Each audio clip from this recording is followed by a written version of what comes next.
الحمد لله نحمده ونستعينه ونستغفره ونؤمن به ونتوكل عليه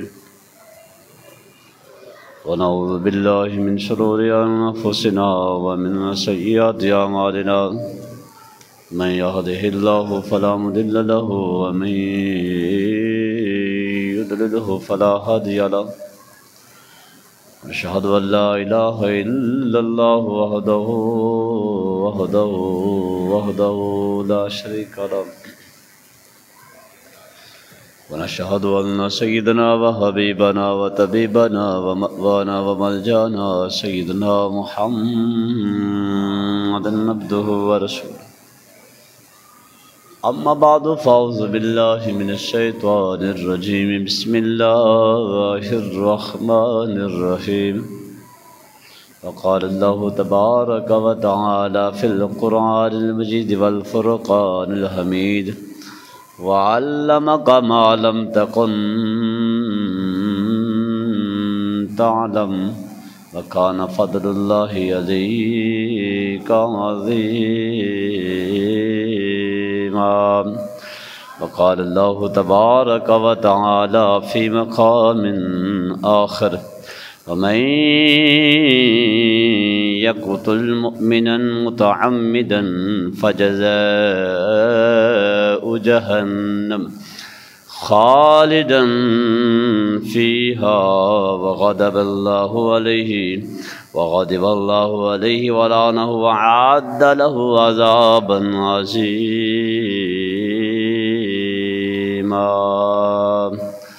آمنت بالله صدق الله العظيم وبلغنا رسوله النبي الكريم الأمين ونحن على ذلك لمن الشاهدين والشاكرين والحمد لله رب العالمين يا رسول الله انظر حالنا يا رسول الله انظر حالنا يا رسول الله انظر حالنا يا حبيب الله اسمع قالنا إننا في بحر هم مغرق خذ يدي سهل لنا أشكالنا ربي اشرح لي صدري ويسر لي أمري واحلل عقدة من لساني يفقهوا قولي گنج بخش فیض عالم مظہر نور خدا ناک سارا پیر کامل کامل آرا رہنما امداد کن امداد کن امداد کن ازرنج غم آزاد کن در دین دنیا شاد کن یا غوث اعظم دستگیر یا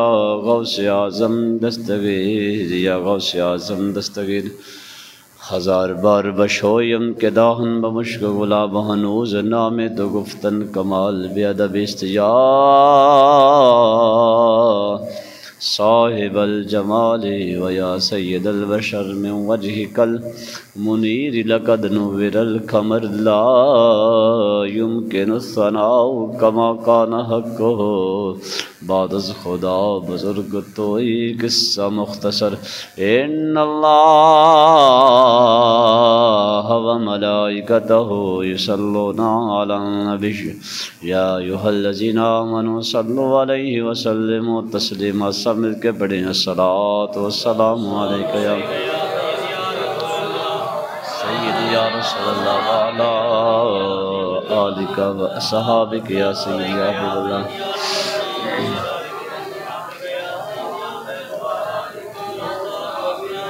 صلاۃ والسلام علیک یا سیدی یا نور اللہ وعلی آلک و اصحابک یا سیدی یا محبوب اللہ صلاۃ والسلام علیک یا سیدی یا خاتم النبیین وعلی آلک و اصحابک یا سیدی یا رحمت للعالمین بندہ پروردگار محمد احمد نبی دوست دار چار یارم تابع اولاد علی مذہب انفیہ دار ملت حضرت خلیل خاک پائے غوث اعظم زیر سایہ ہر ولی صدیق عکس حسن کمال محمد است فاروق ذل جاہ و جلال محمد است عثمان ضیاء شمع جمال محمد است حیدر بہار باغ خصال محمد است صلی اللہ علیہ وآلہ وسلم، جس سہانی گھڑی چمکا طیبہ کا چاند اختلاف روز ساعت پہ لاکھوں سلام، جن کے جلوے سے مرجھائی کلیاں کھلی، جن کے جلوے سے مرجھائی کلیاں کھلی، اس گل باغ منبت پہ لاکھوں سلام، ان کے آگے وہ حمزہ کی جانبازیاں، شیر غران سطوت پہ لاکھوں سلام، شور تکبیر سے تھر تھراتی زمین، جنبش جیش نصرت پہ لاکھوں سلام، سیدہ ظاہرہ طیبہ طاہرہ جان احمد کی راحت پہ لاکھوں سلام، خون خیر الرسول سے ہے جن کا خمیر، ان کی بے لوث طینت پہ لاکھوں سلام، سیدہ ظاہرہ طیبہ طاہرہ جان احمد کی راحت پہ لاکھوں سلام، فتح باب نبوت پہ بے حد درود، ختم دور رسالت پہ لاکھوں سلام، مصطفیٰ جان رحمت پہ لاکھوں سلام، شمع بزم ہدایت پہ لاکھوں سلام۔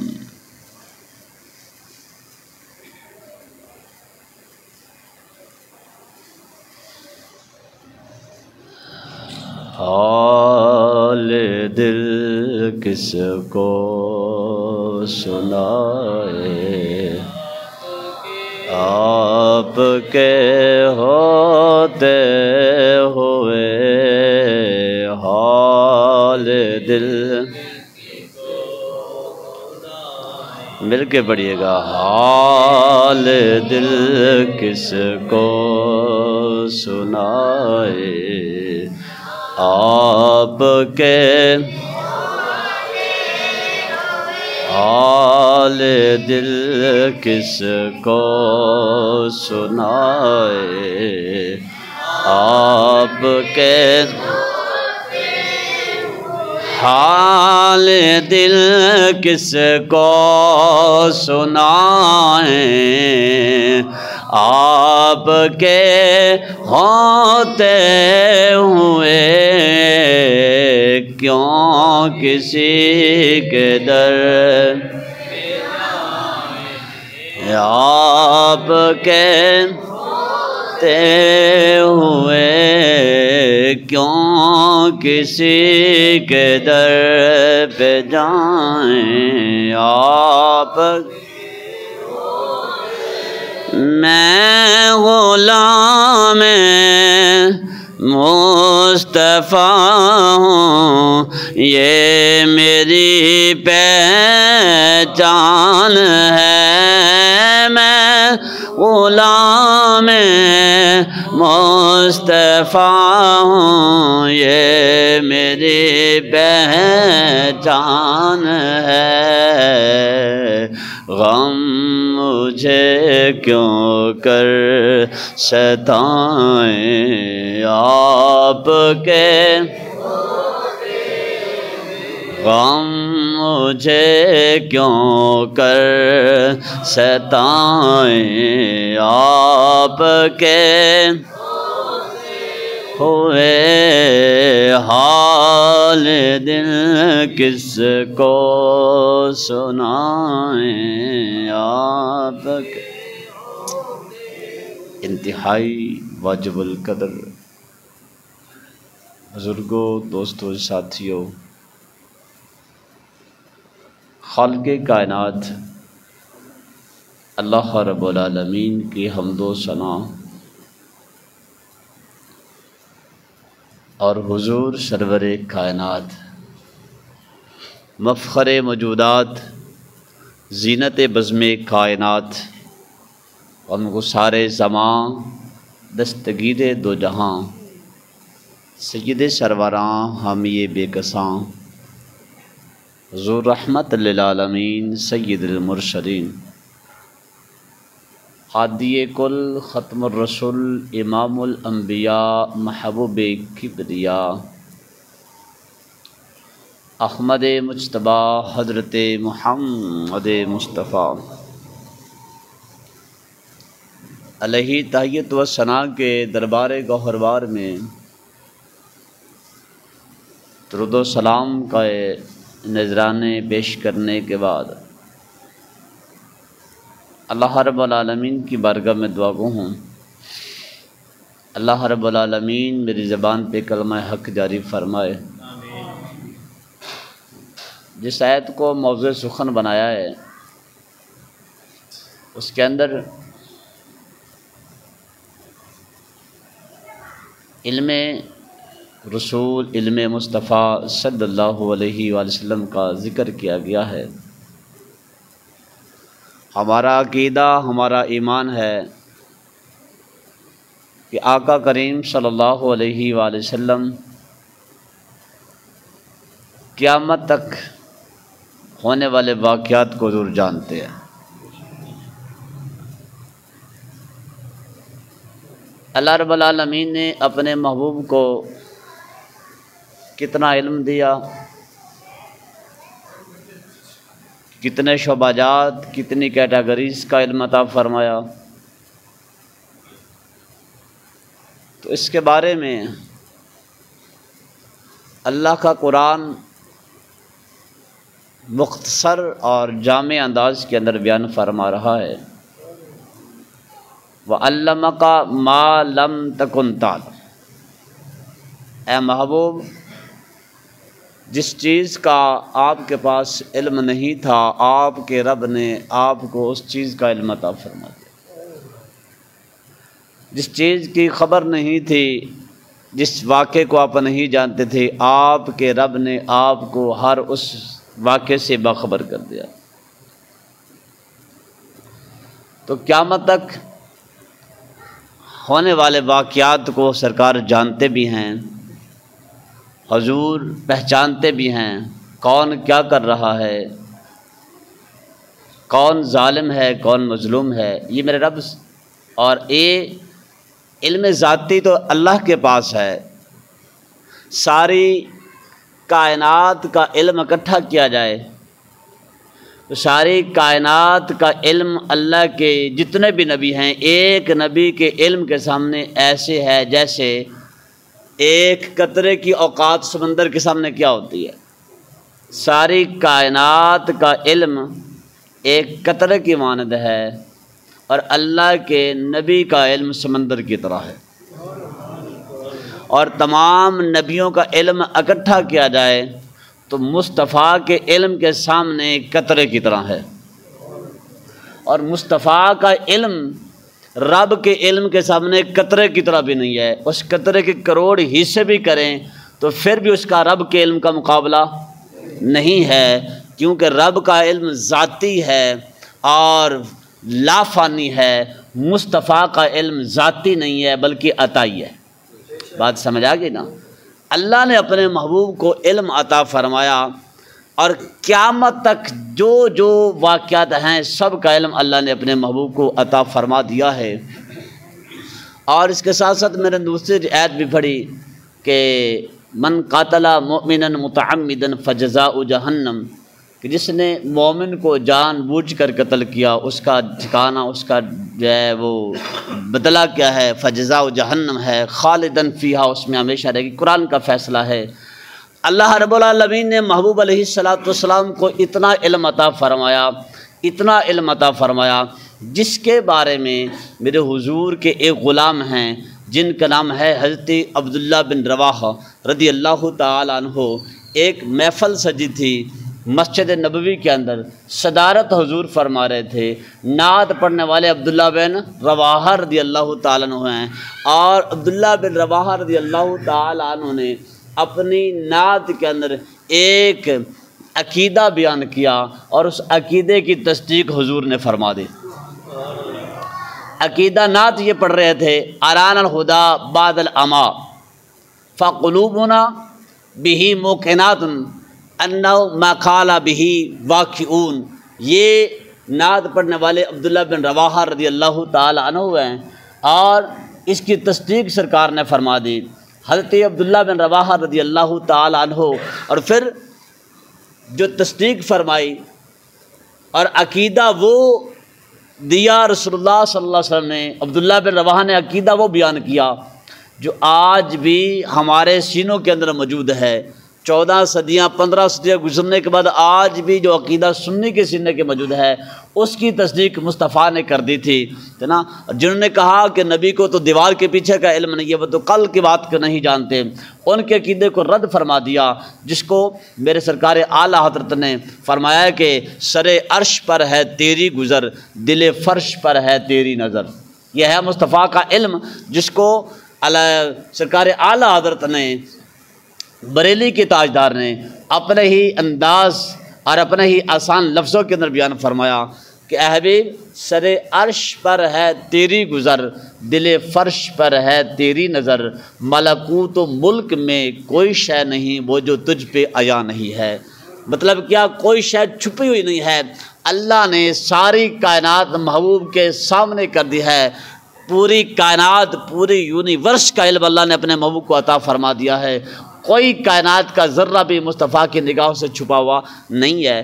تو صحابی رسول عبداللہ بن رواحہ رضی اللہ تعالی عنہ آپ عقیدہ بیان کرتے ہوئے یہ فرما رہے ہیں اران الہدا بعد العما، یا رسول اللہ صلی اللہ علیہ وسلم ہمیں آپ کی آنے کی وجہ سے ہمیں اران الہدا ہمیں دکھائی دیا ہے، تو آپ کی ہدایت کی وجہ سے دکھائی دیا، ہم تو اندھے تھے یا رسول اللہ، ہماری آنکھیں تھی نظر نہیں آتا تھا، اگر نظر آیا ہے تو ماہ مدینہ تیرے جلووں سے ہمیں نظر آیا ہے۔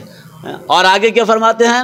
فرماتے ہیں کہ یا رسول اللہ صلی اللہ علیہ وسلم ہمارے دل اس بات کی گواہی دیتے ہیں، ہمارے دلوں کو اس بات پر یقین ہے کہ حضور جو آپ فرماتے ہیں وہی ہو جاتا ہے، یا یہ ہے کہ جو ہونے والا ہوتا ہے آپ وہی بات کرتے ہیں، جو آپ فرماتے ہیں وہی ہو جاتا ہے۔ اور یہ بے شمار ایسے واقعات تھے، میرے مصطفیٰ نے جو فرمایا وہی ہو گیا، جو فرمایا وہی ہوا ہے، یا جو ہونے والا ہوتا تھا میرے مصطفیٰ نے وہی فرما دیا۔ بے شمار ایسی حدیثیں موجود ہیں جن کے اندر سرکار دو عالم صلی اللہ علیہ وسلم نے قیامت کی علامات کا ذکر کیا۔ میرے مصطفیٰ نے فرمایا سیاتی علی الناس زمان لا یبقى من الاسلام الا اسمہ، میرے حضور نے فرمایا ان قریب ایک زمانہ آئے گا، اس زمانے میں سیاتی علی الناس زمان لا یبقى من الاسلام، اسلام باقی نہیں رہ جائے گا، الا اسمہ، مگر صرف نام باقی رہ جائے گا، اسلام نہیں باقی رہے گا، اسلام ختم ہو جائے گا، نام کے مسلمان باقی رہے گے۔ میرے مصطفیٰ نے آج سے 14 صدیاں پہلے فرمایا، چونکہ حضور کی نظر حالات حاضرہ پہ تھی، حضور جانتے تھے کہ حالات ایسے پیدا ہوں گے، لوگ نام کے مسلمان رہ جائیں گے۔ آج نام کے مسلمان ہیں، ہمارے اندر کام کی کوئی چیز نہیں ہے۔ تو عرض کی یا رسول اللہ صلی اللہ علیہ وسلم ہمارے دل اس بات کی گواہی دیتے ہیں، آپ جو بیان فرماتے ہیں وہی ہوتا ہے، یا جو واقع ہونے والا ہوتا ہے آپ وہی بیان فرماتے ہیں۔ یہ میرے مصطفیٰ کا علم تھا جو اللہ نے اپنے محبوب کو علم عطا فرمایا، وَعَلَّمَكَ مَا لَمْ تَكُنْ تَعْلَمْ، محبوب ہر اس چیز کا علم آپ کو عطا فرما دیا ہے جس کا علم آپ کے پاس نہیں تھا، جس کو آپ نہیں جانتے تھے۔ یہ بے شمار حدیثوں کی کتابیں بھری پڑی ہیں مصطفیٰ کے علم سے، اللہ نے مصطفیٰ کو کتنا علم عطا فرمایا۔ ایک مرتبہ بخاری شریف کی عمدۃ القاری شرح بخاری شریف کی جو شرح ہے عمدۃ القاری، اس کے اندر یہ بات موجود ہے، میرے مصطفیٰ کریم صلی اللہ علیہ وآلہ وسلم نے ایک مرتبہ بادشاہوں کے نام پہ خط ارسال کیے، خط بھیجے، اور مضمون کیا تھا سنیے میرے مصطفیٰ کے الفاظ کیسے تھے، کتنے جرت مند الفاظ تھے میرے مصطفیٰ کے۔ حضور نے جتنے بھی بادشاہوں کے نام خط بھیجے صرف 2 لفظ لکھے، اسلم تسلم، اسلم کیا لکھا؟ اسلم تسلم۔ حضور نے فرمایا جس کا مفہوم یہ بنتا ہے، حضور نے فرمایا اگر بچنا چاہتے ہو تو اسلام قبول کر لو۔ کن کو خط بھیجے؟ بادشاہوں کو بھیجے کہ اگر بچنا چاہتے ہو تو اسلام قبول کر لو۔ جو یہود و نصارہ کے جتنے بادشاہ تھے بڑے بڑے، جن کو اپنے آپ پہ سپر پاور ہونے پہ بڑا گھمنڈ تھا، بڑا ناز تھا، جو کہتے تھے ہمیں تو کوئی پوچھنے والا بھی نہیں ہے، ہمیں کون کو روکنے والا ہے، ہم جو مرضی کرتے رہیں، ان کے پاس میرے مصطفیٰ نے خط بھیجے، اسلم تسلم، بچنا چاہتے ہو تو اسلام قبول کرو۔ کسریٰ کا جو بادشاہ تھا یہودی نسل تھا، یہودی تھا، یہود و نصارہ کو اسلام سے شروع سے چڑ ہے، اب بھی چڑ ہے، یہ اسلام کو برداشت نہیں کرتے، یہ اسلام کو ختم کرنا چاہتے ہیں۔ یہودی تھا کسریٰ کا بادشاہ، اس نے کیا جب حضور کا خط اس تک پہنچا اس کو بڑا غصہ لگا، میں سپر پاور ہوں، مجھے کہا جا رہا ہے بچنا تو اسلام قبول کرو۔ اس نے معاذ اللہ حضور کے خط کے ٹکڑے کر دیے۔ باقی بادشاہوں نے یہ حرکت نہیں کی، لیکن اس کسریٰ کے بادشاہ نے حضور کے خط کے بولیے کیا کر دیے، ٹکڑے کر دیے۔ اب وہ جو قاصد تھا مصطفیٰ کا، جو ایلچی بن کر گیا، حضور کا جو سفیر بن کر گیا، حضور کا جو خط لے کر گیا تھا، اس نے واپس آ کر حضور کو بتایا، یا رسول اللہ صلی اللہ علیہ وسلم، اس کسریٰ کے بادشاہ نے آپ کے خط کے ٹکڑے کر دیے ہیں۔ میرے مصطفیٰ کریم صلی اللہ علیہ وسلم مدینہ شریف میں مسجد نبوی میں بیٹھ کر میرے حضور نے فرمایا، جس طرح اس نے میرے خط کے ٹکڑے کیے ہیں اللہ اس کی سلطنت کے ٹکڑے کر دے گا۔ تیرے منہ سے جو نکلے وہ ہو کر رہے، جو دن کو کہا شب تو شب ہو کر رہے۔ میرے حضور نے فرمایا میں دیکھ رہا ہوں جس نے میرے خط کے ٹکڑے کیے ہیں اللہ اس کی سلطنت کے ٹکڑے کر دے گا۔ وہ خط گویا کہ حضور کا نہیں تھا، وہ تو رب کی طرف سے بھیجا جا رہا تھا نا۔ اسلم تسلم، اسلام یہ رب کا حکم ہے، اللہ نے اپنے محبوب کو پیغام رساں بنا کر بھیجا ہے۔ محبوب یہ پیغام دنیا کے کونے کونے میں پہنچا دو، اسلام کا، تبلیغ کا، توحید و رسالت کا جو پیغام ہے دنیا کے کونے کونے میں پہنچانا ہے۔ تو میرے مصطفیٰ نے رب کا پیغام پہنچایا، انہوں نے اس کے ٹکڑے کیے، تو فرمایا میں دیکھ رہا ہوں اللہ اس کی سلطنت کے ٹکڑے کر دے گا۔ اب وہ پھر بھی نہیں رکا، حضور کا خط مبارک پھاڑنے کے بعد، ٹکڑے کرنے کے بعد اس کو پھر بھی چین نہیں آیا۔ میں بتا رہا ہوں یہود و نصارہ شروع سے اسلام کے دشمن ہیں۔ انہوں نے کیا کیا، اس نے اس کا یمن جو ہے، اس وقت یمن پہ بھی اس کی حکومت تھی، یمن کے اندر اس کا گورنر رہتا تھا کسریٰ کا۔ اس نے اپنے گورنر کو خط لکھتا ہے، یہ عمدۃ القاری کا جو حدیث کا تو میں مفہوم سنانے جا رہا ہوں، اس نے اپنے گورنر کو جو یمن کے اندر رہتا تھا اس کو خط لکھتا ہے، کہتا ہے ایسا کرو یثرب 2 بندے بھیجو، وہ تو یثرب ہی کہتے تھے نا، یثرب 2 بندے بھیجو، وہاں ایک بندے نے نبوت کا دعویٰ کر دیا ہے، یا تو اس سے جا کے توبہ کرواؤ، نہیں تو پھر اس کا سر قلم کر کے میرے پاس لے آؤ۔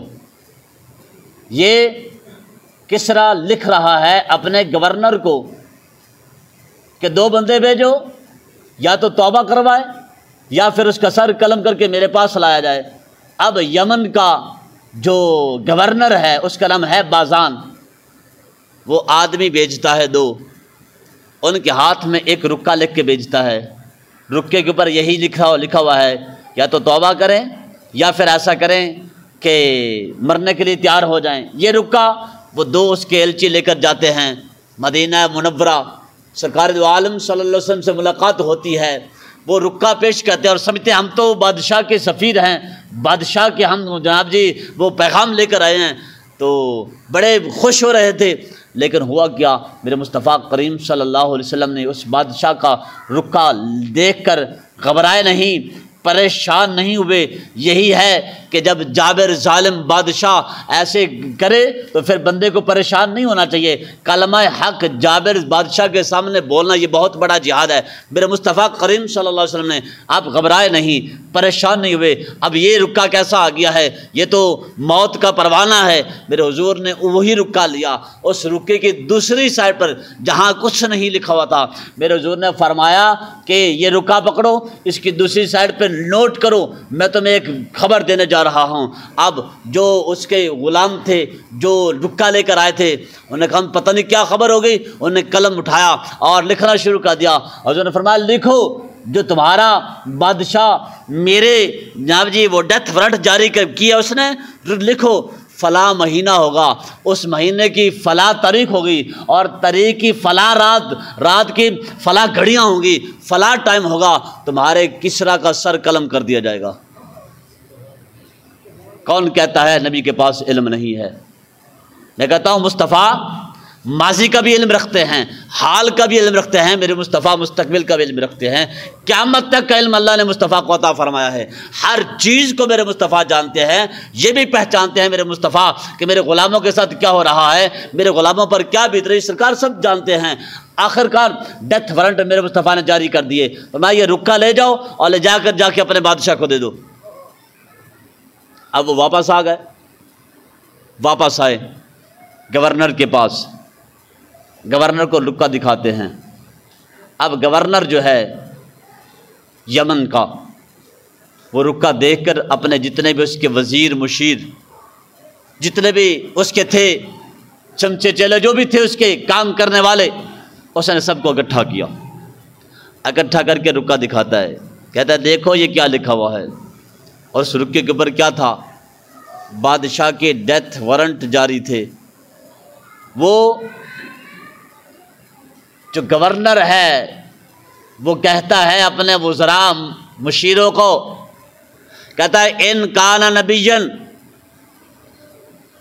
اے وزیروں میری ایک بات کان کھول کے سن لو، ان کان نبیًا سیقول ما قال، اگر تو یہ لکھنے والا نبی ہوا جس نے یہ رکا لکھ کے بھیجا ہے، پھر جو لکھا ہوا یہ واقع ہو جائے گا۔ اگر لکھنے والا نبی ہوا جو اس نے لکھ دیا پھر یہ ہو جائے گا۔ اس نے کہا گورنر نے، ہم انتظار کرتے ہیں اس ڈیٹ کا، ہم انتظار کرتے ہیں اس تاریخ کا، اگر تو یہ واقعہ پیش آ گیا تو آج میرے ساتھ وعدہ کرو ہم سب نے اس کا کلمہ پڑھنا ہوگا۔ جتنے وزیر مشیر اس نے بلائے تھے، اب سب کا اس بات پہ اتفاق ہو گیا کہ اگر یہ واقعہ پیش آ گیا تو ہم تیرے ساتھ مل کر اس کا کلمہ پڑھیں گے۔ اب اس ڈیٹ کا انتظار ہو رہا تھا، جب وقت گزرتا رہا، جب وہ تاریخ آئی، مہینہ آیا، اس مہینے کی وہ تاریخ آئی، وہ دن آیا، وہ رات آگے آئی، رات کی وہ گھڑیاں آئیں جو ٹائم میرے مصطفیٰ نے دیا تھا۔ جب وہ ٹائم آیا کسریٰ کا سر قلم کر دیا گیا، کسریٰ کا سر قلم کر دیا گیا۔ اب جب یہ خبر گورنر تک پہنچی تو گورنر نے سارے وزیروں کو اکٹھا کیا، اکٹھا کر کے ایک رکا لکھتا ہے، ایک خط لکھتا ہے، کیا کہتا ہے، اے ماہ مدینہ میری ساری سلطنت نے تیرا کلمہ پڑھ دیا ہے۔ یہ میرے مصطفیٰ کا علم ہے، اللہ نے اپنے محبوب کو اتنا علم عطا فرمایا ہے کہ حضور سب کچھ جانتے ہیں۔ ایک عرابی تھا، میرے حضور ان حالات کو بھی اس سے بھی واقف ہے، یہ جو حالات گزر رہے ہیں، ہم کن حالات سے گزر رہے ہیں حضور سب کو جانتے ہیں۔ حضور نے 14-15 صدیاں پہلے حضور نے بتا دیا تھا کہ یہ واقعات پیش آئیں گے، یہ حالات پیش آئیں گے۔ ایک عرابی ہے، میرے مصطفیٰ کریم صلی اللہ علیہ وسلم کی بارگاہ میں آتا ہے اور آگے سوال کرتا ہے کچھ سوال۔ میں آپ کو حضور کے علم کے بارے میں بتاتا ہوں، سرکار نے جو بتایا آج وہی ہو رہا ہے، یہ میرے حضور کا علم ہے۔ ایک عرابی آتا ہے اور آ کے سوال کرتا ہے، یا رسول اللہ صلی اللہ علیہ وسلم میرے چند ایک سوالات ہیں، یا رسول اللہ ان کا جواب دے دیجیے۔ میرے مصطفیٰ کریم صلی اللہ علیہ وسلم جب جواب دے رہے تھے تو صرف وہ عرابی یا حضور نہیں تھے بلکہ ہجوم عاشقاں تھا، سرکار کے غلام بیٹھے ہوئے تھے، اور ان غلاموں میں حضرت خالد بن ولید رضی اللہ تعالیٰ تھے۔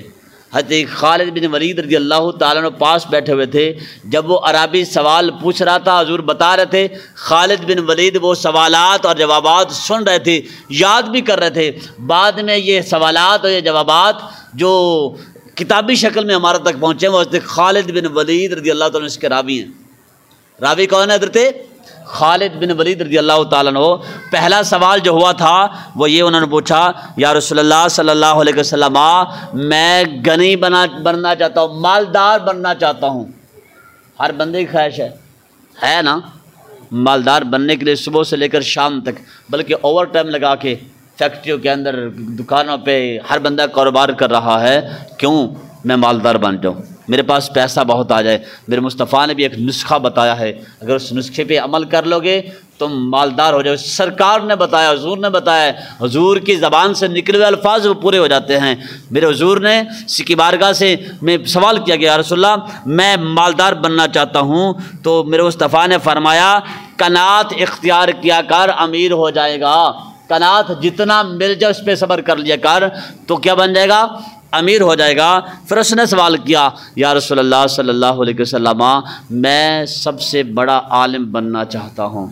حضور نے یہ نہیں فرمایا کہ اتنے کتابیں پڑھ لے، یہ کتاب پڑھ، یہ حدیث کی کتاب پڑھ، یہ پڑھ لے تو کیا بن جائے گا؟ عالم بن جائے گا۔ حضور نے فرمایا تقوی اختیار کیا کر، عالم بن جائے گا، متقی بن جا، پرہیزگار بن جا، تیرے اندر صرف خوف خدا ہونا چاہیے۔ رب کا جب ڈر ہوگا، رب کا ڈر ہوتے ہوئے بندہ پھر قدم بھی اٹھائے گا تو سوچ سمجھ کے اٹھائے گا کہ میں نے یہ قدم اٹھا رہا ہوں، آیا یہ میرے لیے ٹھیک ہے یا نہیں ہے۔ کوئی کسی کو اگر تھپڑ بھی مارے گا تو سوچ سمجھ کے کہ میں اس کے اوپر ظلم کر رہا ہوں، یہ میرے لیے ٹھیک ہے یا نہیں ہے۔ یہ ہے تقوی، یہ ہے متقی پرہیزگار بننا۔ رب کا جب خوف آ جائے گا تو رب کا خوف آ جانا یہ بہت بڑا بندہ عالم بن جاتا ہے۔ اور پھر سوال کیا کہ یا رسول اللہ صلی اللہ علیہ وسلم عزت والا بننا چاہتا ہوں، میں چاہتا ہوں کہ میں عزت دار بن جاؤں، میری لوگ عزت کریں۔ میرے مصطفیٰ نے فرمایا مخلوق کے سامنے ہاتھ پھیلانا بند کر دے، با عزت بن جائے گا۔ اگر عزت چاہتا ہے، چاہے وہ ایک چھوٹے سے آدمی سے لے کر بہت بڑے تک، حکمرانوں تک، اگر عزت چاہتے ہو تو پھر کیا کسی کا کہ ہاتھ نہ پھیلاؤ۔ ہاتھ پھیلائیں گے تو تمہاری عزت ختم ہو جائے گی، اور اگر ہاتھ پھیلانا بند کر دیں گے پھر لوگوں کی نظروں میں بھی تم معزز بن جاؤ گے، تمہاری عزتیں ہوں گی۔ اور اس نے کہا یا رسول اللہ صلی اللہ علیہ وسلم اچھا آدمی بننا چاہتا ہوں۔ میرے حضور نے فرمایا لوگوں کو نفع پہنچایا کر، لوگوں کو نقصان نہ پہنچا، لوگوں کو نفع پہنچا، تیرے سے لوگ نفع حاصل کریں، فائدہ حاصل کریں تو اچھا آدمی بن جائے گا۔ اس نے کہا یا رسول اللہ صلی اللہ علیہ وسلم عادل بننا چاہتا ہوں۔ کیا بننا چاہیے؟ میری بات سمجھ آ رہی ہے نا؟ جو میں باتیں بیان کر رہا ہوں، عادل بننا چاہتا ہوں۔ میرے حضور نے فرمایا جس چیز کو اپنے لیے اچھا سمجھتے ہو دوسروں کے لیے بھی وہی چیز پسند کر۔ جو اپنے لیے پسند کرتا ہے دوسروں کے لیے بھی وہی پسند کر، تو کیا بن جائے گا؟ عادت بن جائے گا۔ ہم اپنے لیے بہت کچھ پسند کرتے ہیں، دوسروں کے لیے وہ چیز پسند نہیں کرتے۔ ہم کہتے ہیں میرے ساتھ انصاف ہو، دوسروں پر ظلم ہوتا ہے تو ہو جائے، یہ کیا بات ہے؟ بندہ اچھا نہیں بنتا۔ اچھا وہی ہے جو اپنے لیے انصاف پسند کرے تو دوسروں کے لیے بھی وہ چیز پسند کرے، وہ بندہ کیا بن جائے گا؟ عادل بن جائے گا۔ طاقتور بننا چاہتا ہوں، طاقتور بننا چاہتا ہوں۔ میرے حضور نے یہ نہیں فرمایا اپنے پاس اسلحہ رکھ لے تو طاقتور بن جائے گا۔ میرے حضور نے فرمایا رب پہ بھروسہ کیا کر، رب پہ بھروسہ کیا کر، طاقتور بن جائے گا۔ عرض کی یا رسول اللہ صلی اللہ علیہ وسلم اللہ کے دربار میں خصوصیت درجہ چاہتا ہوں، میں چاہتا ہوں کہ رب کا بڑا قریب ہو جاؤں، رب کی بارگاہ میں خاص مقام چاہتا ہوں، خاص درجہ چاہتا ہوں۔ میرے حضور نے فرمایا کثرت سے رب کا ذکر کیا کر، رب کے ذکر سے تمہیں رب کا قرب مل جائے گا۔ عرض کی یا رسول اللہ رزق کی کشادگی چاہتا ہوں، میں چاہتا ہوں کہ میرا رزق کشادہ ہو جائے، وسیع ہو جائے۔ میرے حضور نے فرمایا ہمیشہ باوضو رہا کر۔ ہمیشہ ہم نماز نہیں پڑھتے، اس کی سب سے بڑی وجہ کیا ہے کہ ہمیں وضو کرنا پڑ جائے گا۔ نماز اگر یہی نماز بے وضو ہوتی تو شاید ہر بندہ پڑھتا، لیکن وضو کرنا ہمارے لیے سب سے بڑی مصیبت ہے۔ وضو نہیں ہوتا، ہر بندہ بہانے بنا رہا ہوتا ہے، میرے کپڑے خراب ہو گئے، میرا جسم خراب ہو گیا، میں ٹھیک نہیں ہوں، تو وضو ان کے لیے بہت مشکل ہے، نماز نہیں پڑھتے۔ میرے حضور نے فرمایا رزق کی کشادگی چاہتے ہو تو کیا کرو؟ ہمیشہ با وضو رہا کرو۔ پھر انہوں نے سوال کیا یا رسول اللہ صلی اللہ علیہ وسلم دعاؤں کی قبولیت چاہتا ہوں، میں چاہتا ہوں کہ میری دعائیں قبول ہونا شروع ہو جائیں۔ آج ہماری دعائیں قبول کیوں نہیں ہوتی ہیں؟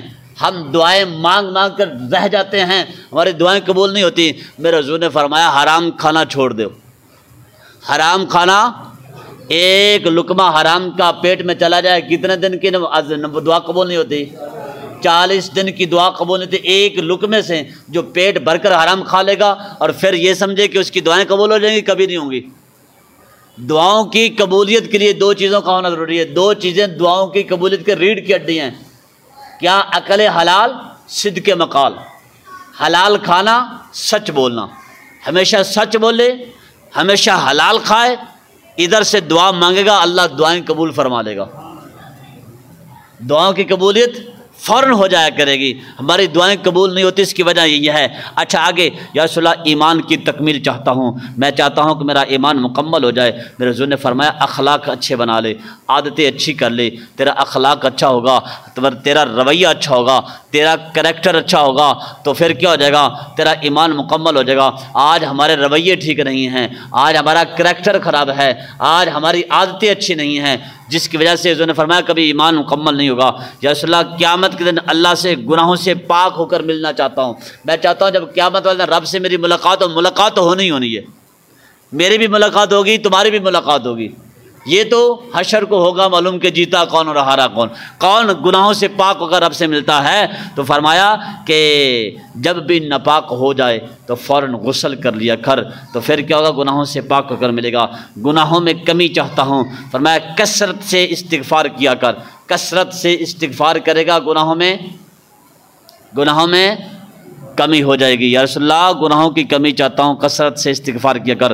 یا رسول اللہ ظلم میں چاہتا ہوں، قیامت والے دن روشنی میں اٹھنا چاہتا ہوں. میں چاہتا ہوں میرے آگے بھی روشنی ہو، میرے پیچھے بھی روشنی ہو، دائیں بھی بائیں بھی. میرے حضور نے فرمایا کہ ظلم کرنا چھوڑ دے. ظلم چھوڑ دے گا، روشنی ہی روشنی ہو جائے گی. اور اگر ظلم کرے گا تو پھر اندھیروں میں، جیسے دنیا میں تو دنیا کو تاریک کیا ہوا تھا ظلم سے، ایسے ہی جب قبر سے اٹھے گا تو پھر اندھیرا ہی اندھیرا ہوگا. یا رسول اللہ میں چاہتا ہوں کہ اللہ مجھ پہ رحم کرے، میں چاہتا ہوں اللہ مجھ پہ رحم کرے. میرے حضور نے فرمایا تو اللہ کے بندوں پہ رحم کیا کر. تو اللہ کے ہمارے اندر آپ رحم ختم ہو چکا ہے، ہم کسی کے اوپر رحم نہیں کرتے.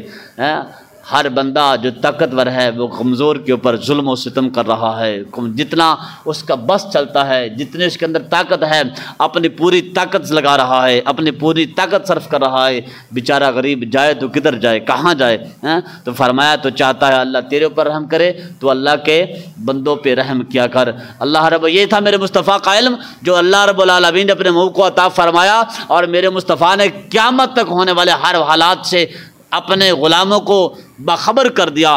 اے میرے غلاموں، یہ واقعات پیش آئیں گے، بے شمار ایسی قیامت کی نشانیاں ہیں. میرے حضور نے فرمایا قرب قیامت یہ بھی ہوگا، یہ بھی ہوگا، یہ بھی ہوگا، اور وہ سارا کچھ باقی ہو رہا ہے.